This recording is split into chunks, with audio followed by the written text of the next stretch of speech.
All right, Josh, do you got any bangers today? Yep.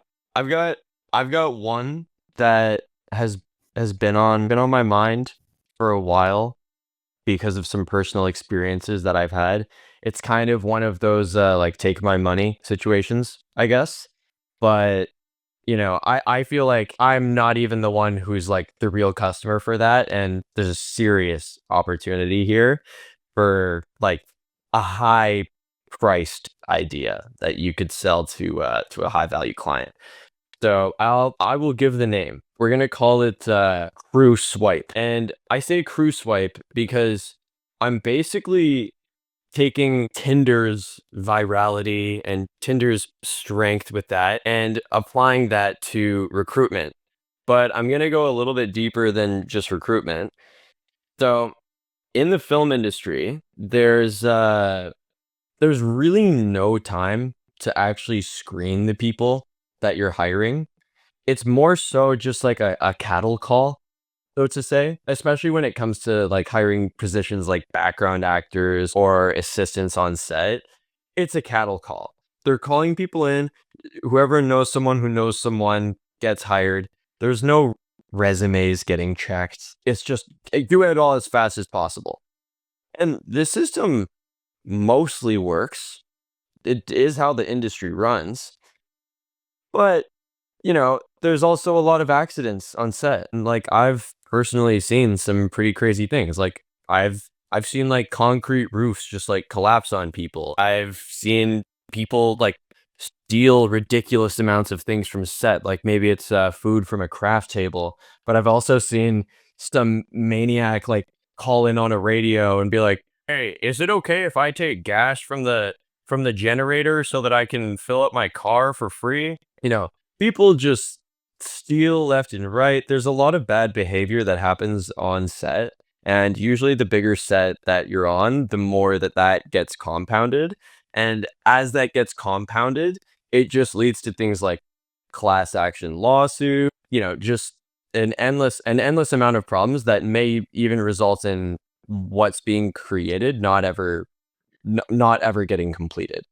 That's why I have the idea to basically create a database of pre-screened crew members by building a two-sided hiring platform only for film and TV contractors. And I would do it by pretty much just copying the Tinder UI for two reasons. Just because, I mean, number one, Tinder is it's a viral concept. We all know it. And seeing a juxtaposition of the Tinder UI with anything else is just something that resonates with people. Also, if you go on these platforms that sell pre-built UIs or pre-built app templates, like, oh, build your own Tinder, build your own dating app. Because like, I mean, I think every entrepreneurial kind of minded young person, maybe they just graduated from university, always seems to have the idea of, oh, I'm going to start a dating app. Usually these things fail because like, yeah, how many dating apps exist? But I digress. That there's a whole industry around building dating apps. There's so many of them. So you can actually make them for pretty cheap. So I would build a hiring platform off of a pre-existing dating platform just to make it cheap and feasible to get your MVP out there. Basically, from the perspective of somebody who works in the film industry and they're just trying to find more jobs, they put a little bit of a profile about themselves and then they start swiping left or right on potential jobs. It's pretty simple, not really much more to elaborate on there. So then the question that comes up is like, okay, so how do you actually get these productions interested in changing their way of doing things? Because right now they're all pretty much happy, just, yeah, we'll hire friends of friends, and that's just how we're going to operate.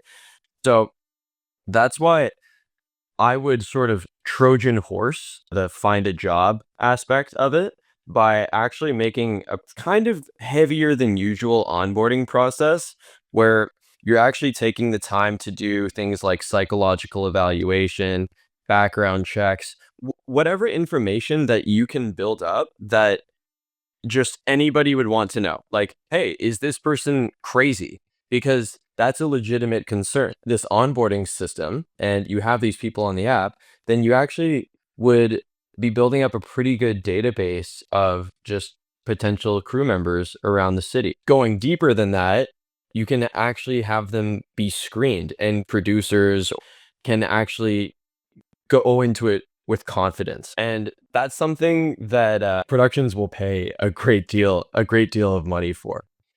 One other thing they'll say before I let you guys ask me questions, just for actually getting it out there, getting that initial user base, I would actually go on to Facebook. And on Facebook, you'll find a lot of group chats that are called like, I need a producer, or I need crew Canada, something like that. There's lots of these groups, and they have tens of thousands of people in them.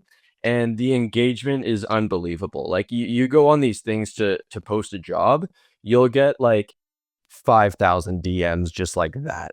I would just put it on there and say, hey, who's looking for gigs? Make sure that there's a couple productions available on there for the future.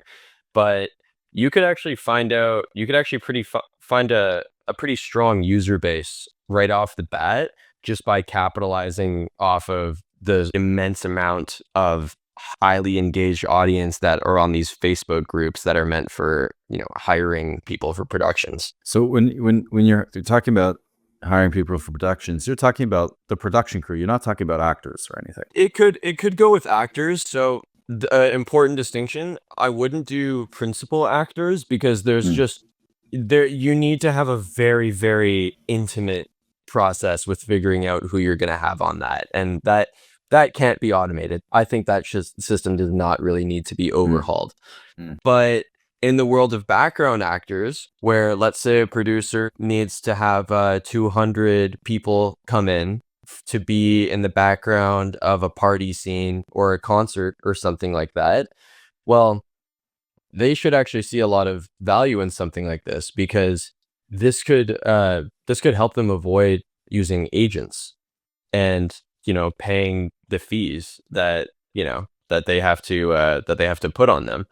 I think that it's really just for scenarios where a production needs to hire a lot of people all at once, and it's just so many that they could never have the time to actually go through them and vet them individually. Oftentimes they don't even need to. If you just need somebody to stand in the background of a shot and just pretend like they're partying all day, you don't need to know that they're at a high skill level. But it probably would be still pretty good to know, like, hey, does this person have a criminal record? Or does, is this person like psychologically like unfit and just a risk to have around us? Because right now there's just absolutely nothing preventing that. Like there's no screening for any types of like previous criminal activities, anything like that. It would just create a good environment on set, because, I think even for people who are there and they weren't doing the hiring, knowing like, hey, yeah, if I leave my backpack in this corner for an hour and I walk away, when I come back, should I expect it to just be stolen by some weirdo that got hired because they slipped through the cracks? It's a fascinating idea. Would the swiping be on both ends?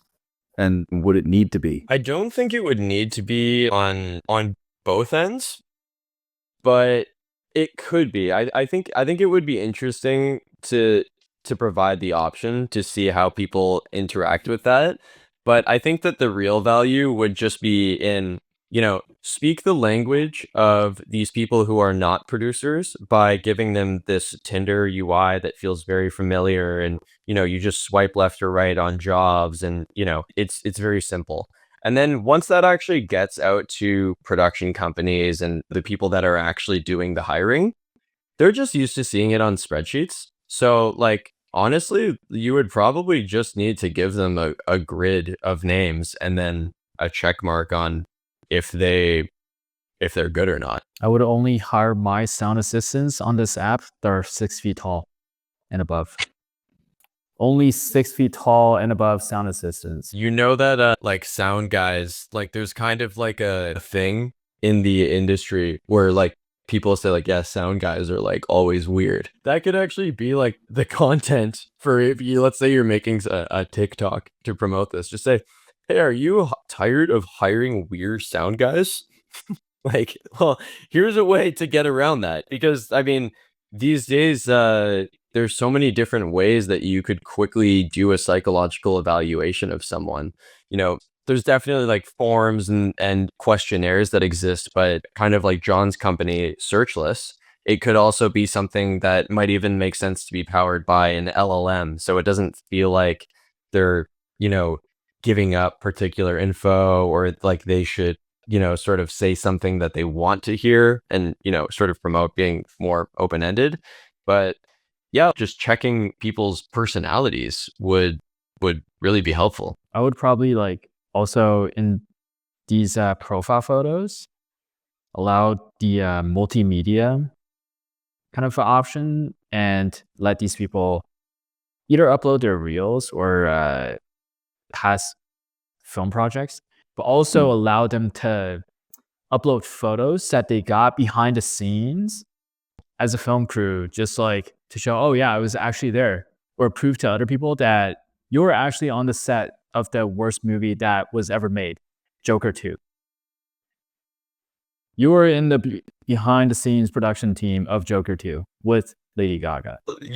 That's actually something that might drive people to the platform more because there have been a lot of apps that are kind of coming out where they're like, oh, helping creatives find other creatives, and it's mostly portfolio focused stuff. But a lot of those non creators who are kind of, they're directors or maybe they're not cinematographers or colorists where it may not be appropriate for them to share the work that they created because like, people might be like, well, what did you do on this set? Like, were you a cinematographer or were you an assistant camera? And if you're an assistant camera, then is it really cool that you posted a picture of you on that set or something on social media where people get in trouble because they're presenting themselves as something higher up than they're not? So, just sort of allowing people to have a space where just share pictures of your behind the scenes photos, it could really drive people to just come to the platform because there isn't really an appropriate place that people share that kind of stuff right now. True.